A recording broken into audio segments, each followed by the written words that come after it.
$141 million, making him the highest paid wide receiver. For more on this, let's bring in our guy, Jason La Canfora. He is our insider. JLC, do we have any details? What are we finding out? I sort of always give you the blank slate to tell me what you know, so I don't pigeonhole you with a question. I just want to hear what you have to say about this.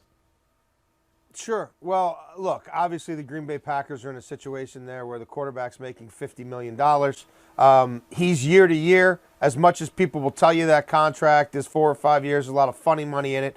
Aaron Rodgers has let it be known that he's going year to year, and just because there's $60 million guaranteed in year 2 of this new deal doesn't mean he's going to be sticking around for that. I don't think Davante Adams envisions his career playing any point in time with Jordan Love, and guess what? He's not going to have to ever do that again after this trade. But the idea of him re-upping with the Packers long term didn't look real bright with Aaron Rodgers' future being so limited. And if you're going to extend Davante Adams and get him off that franchise tag, you're going to want to do a 5 or 6 year mega deal to control him through the rest of his prime, which is what he ends up doing with the Raiders. The Packers, there was going to have to be some sloughing off of different parts of this roster just because of what they were up against from a cap standpoint and the way they got themselves into this mess with Aaron Rodgers in the first place. Yeah, there's going to be multiple picks involved in this trade, at least one, possibly players as well. I'm still efforting more details. But the reality is the Green Bay Packers, after not drafting any wide receivers a few years back when they drafted Jordan Love and getting themselves into this mess in the first place, just think if they had sort of done the rational thing, added a receiver or two along the way there, they'd already have incubation. They'd have some protection for a situation like this.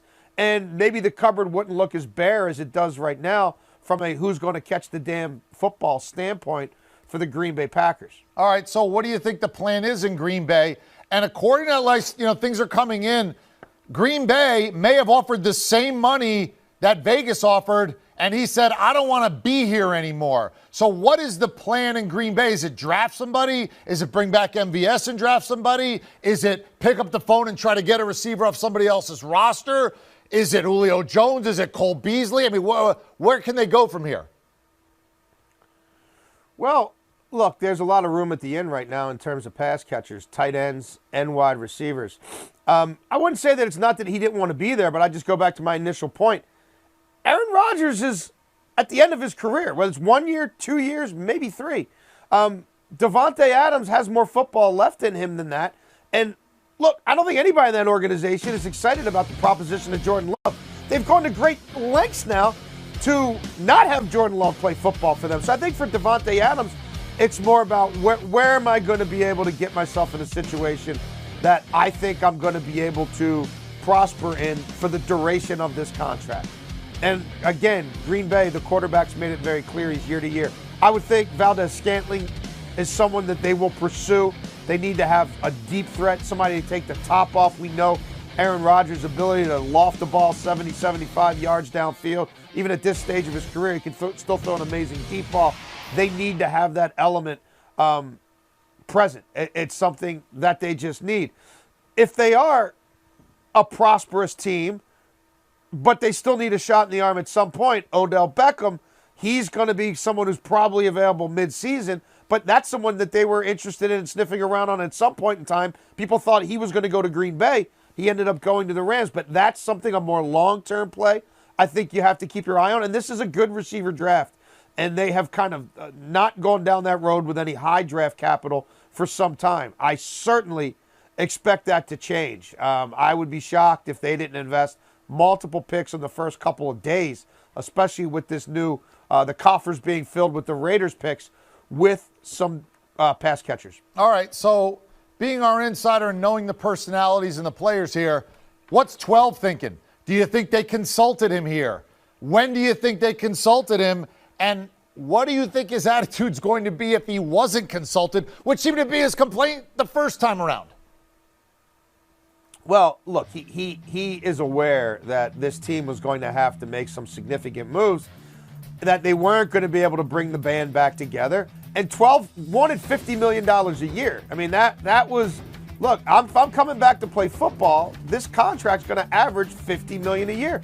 that comes with an opportunity cost to other people. It's very difficult to keep the guys that they have on defense, including a Campbell and a Preston Smith, who people didn't necessarily think they were going to be able to, and have a $50 million quarterback and have a $25 million wide receiver. It's, and they've got money invested in their offensive line.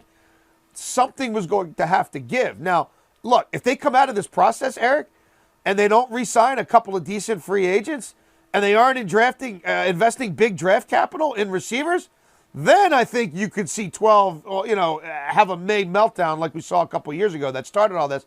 But again, they're more in lockstep. There's more communication. I very much imagine he will have a say in watching film of some of these young receivers, having a little bit of input on which guys I like, which guys I think work. He's talked a lot in the last year or so about having that voice. He got Randall Cobb back in the door in the first place. So I think Aaron Rodgers will be invested in the process of trying to find prospects to help fill this void. Yeah, I can't imagine they're not going to call him in and go, okay, here's a free agent list of wide receivers. Circle one. Go ahead. Pick a card, any card at all. Well done, JLC. Appreciate the time, bud. You got it. All right, so here you go. Most receiving touchdowns since 2014. Do you want a sports network that delivers every... Which will make him the highest paid wide receiver in the sport. So he is reunited with fellow Fresno State quarterback Derek Carr, and now they're going to be in Vegas. Pete Prisco jumping aboard. All right, Pete, why do I do this if I'm Green Bay?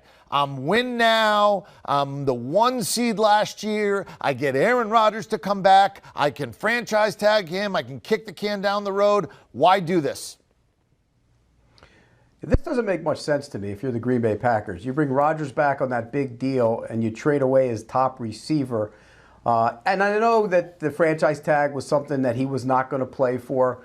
And if this contract was any indication, the Packers would have had a hard time squeezing this in. This is a mega contract at, $28 million a year for a wide receiver.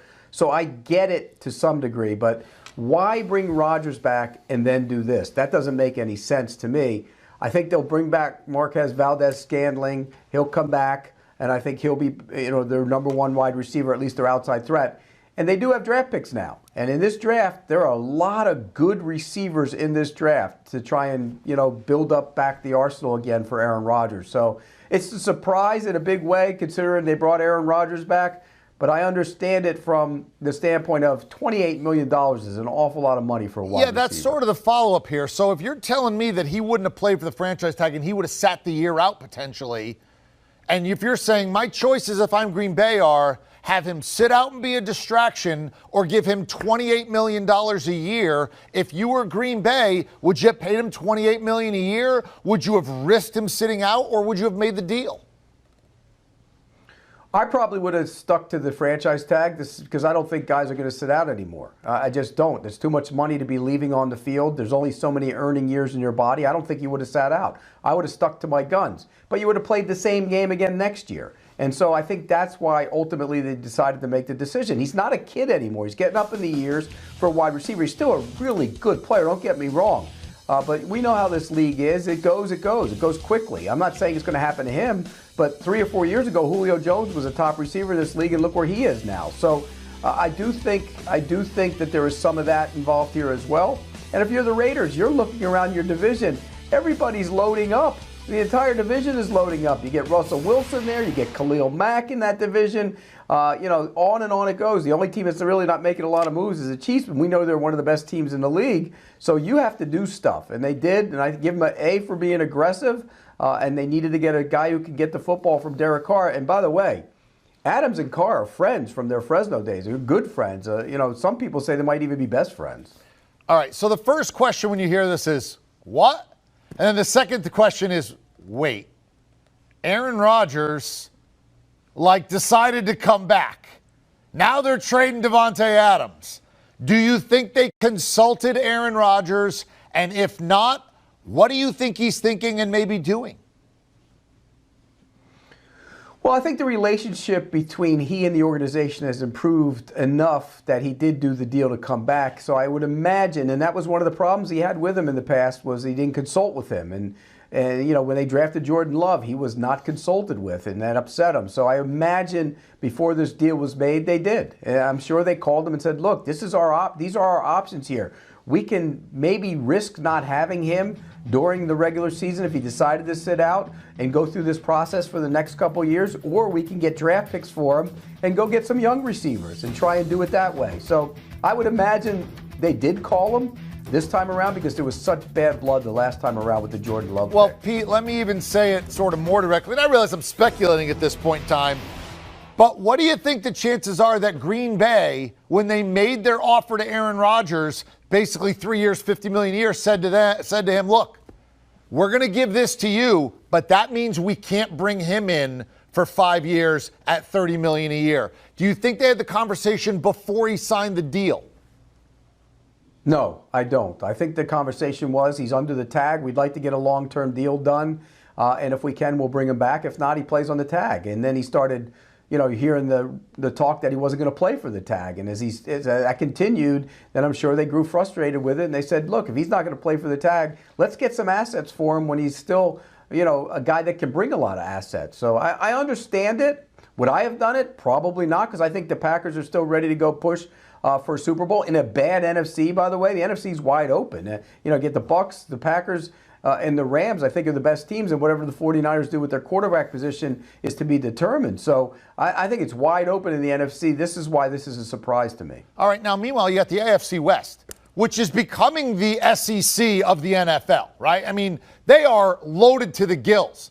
I mean, you can't spot the homecoming game in this division. The Raiders, I think most people figured coming into today, or at least when they woke up this morning, well, they're fourth of four. They made the playoffs last year. Where are the Raiders now? What does this do for them and their standing in this division? Well, I still think they're the fourth of four, but it's going to be a competitive fourth of four, and wouldn't shock me to see them be two. I mean, you're right. They did make the playoffs last year, A. And B, I think Josh McDaniels is going to be a much better coach the second time around. I think he learned a ton from his first experience as a head coach. He was arrogant. He'd be the first one to tell you that. He learned how to be a head coach, and it was a lesson that I think he'll carry over here and be a much better coach, and he'll be much better for Derek Carr. So the Raiders are going to be tough. It's not like they're going to be a walkover. That division, like you said, and I've said it all along, that's the SEC of the NFL. It's a power division. Quarterbacks, pass rushers, pass catchers, they have it all. It's going to be fun to watch. All right, so let's wrap it up by saying, where does Green Bay do at wide receiver? You're telling me they're going to have the same people in the room they had last year, except just not 17? That it's just going to be MVS and company? They're not going to bring anybody else in? So the plan is maybe pick a rookie with the 22nd pick. It's not like I'm getting a top 5 pick. It's not like I'm getting Jamar Chase, Jalen Waddle. I mean, if there's somebody that good, they're going to be gone. I'm getting the 22nd pick in players, and that's it? That's the plan? Or do you think they have a plan B where maybe they can get somebody else? Well, why not go explore Julio Jones on a one-year deal? I mean, it would make sense. I mean, don't break the bank for him. Get him in there. Give him some incentive-laden deal and get him on the roster. Bring back Valdez-Scantling. He can flat-out fly. I think he's a guy who's underrated on this market. He's not getting enough attention, at least by my standards. I think he's a much better player than people give him credit for. And then you go into the draft. The draft is loaded. There's probably 8 to 10 receivers are going to be big-time players in this draft. Whether it's Chris Olave or Garrett Wilson or maybe Jamison Williams, you wait a little bit for him and he gets healthy after his knee injury. There's a ton of receivers in this draft all the way down into the second, third, and fourth round. They can get a couple receivers to really come in and help right away, I think. There's Pete Prisco on the situation as it is emerging. Davante Adams has been traded to the Raiders. We are still awaiting the details of what exactly they're getting back. But we know that it's at least going to be the first-round pick that the Raiders have, which is the 22nd overall, and maybe they go wide receiver to replace him. I don't know if a rookie's going to replace this, right? I mean, maybe you fall into Justin Jefferson. He wasn't the first or second receiver taken by Minnesota, but he's in your division, and you're now going to have to replace a $123 grabs, 1,500-plus yards, 11 touchdowns. And oh, by the way, those numbers per game were even better the year before. This is an elite production player that is now going to the Raiders.